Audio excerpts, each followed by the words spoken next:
last week I talked about how you could actually stretch your lower back and also your hips.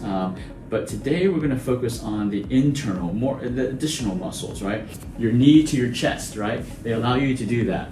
They give you that flexibility, they give you that strength in order to do that. And if they're really tight or weak, then you're going to have problems in doing that motion. The hip flexors are a group of muscles that right here that allow your hips to come up to your chest. And so one of the best stretches is called the butterfly stretch. So you want to get your feet together, okay, and put them together.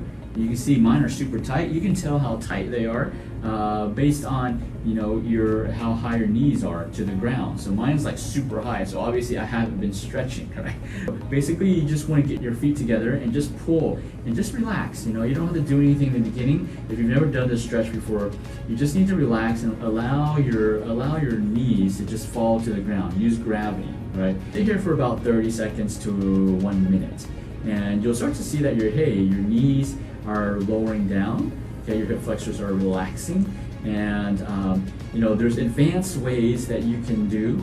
And so when I was in Taekwondo, what they taught us to do was first, just kind of jiggle around, not too much, but just kind of wiggle like a chicken wing, and just wiggle, and that kind of helps loosens things up.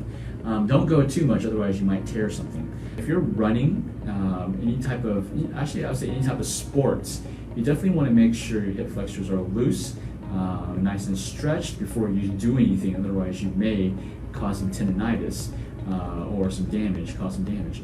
And then for more advanced people, I'm not advanced right now because I'm super stiff, but when you start getting more advanced, then you start reaching forward, right?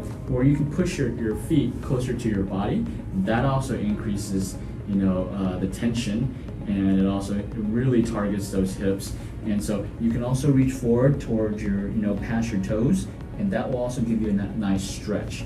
I know in like Japan, I saw some videos on YouTube, the way they get those sumo wrestlers to really do a split is, they'll have two people. When you're trying to do this, they'll have two people. One to hold your feet and push them into your body, and then another person from your back. They'll put one leg on your knee and then the other leg, and they just force you down to force you to do the splits. Obviously, do not do that. Okay, do not call me and tell me that, hey, that's what you told me to do. I didn't tell you to do that. Don't do that. But this is a great way to help you stretch your hip flexors. All right, guys, let me know if that was beneficial.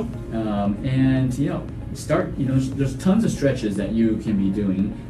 We should be stretching every single day. If we don't stretch, then we don't stay elastic. And if we don't stay elastic, we are prone to injury. So if you have hip injuries, if you're prone to hip injuries, knee injuries, actually any type of injury, it's probably because number one, you have weakness in your muscles, or number two, you don't have elasticity, you don't have the flexibility in your tendons and ligaments. All right.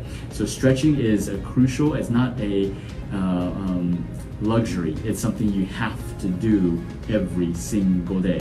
Contact us to schedule an initial exam today.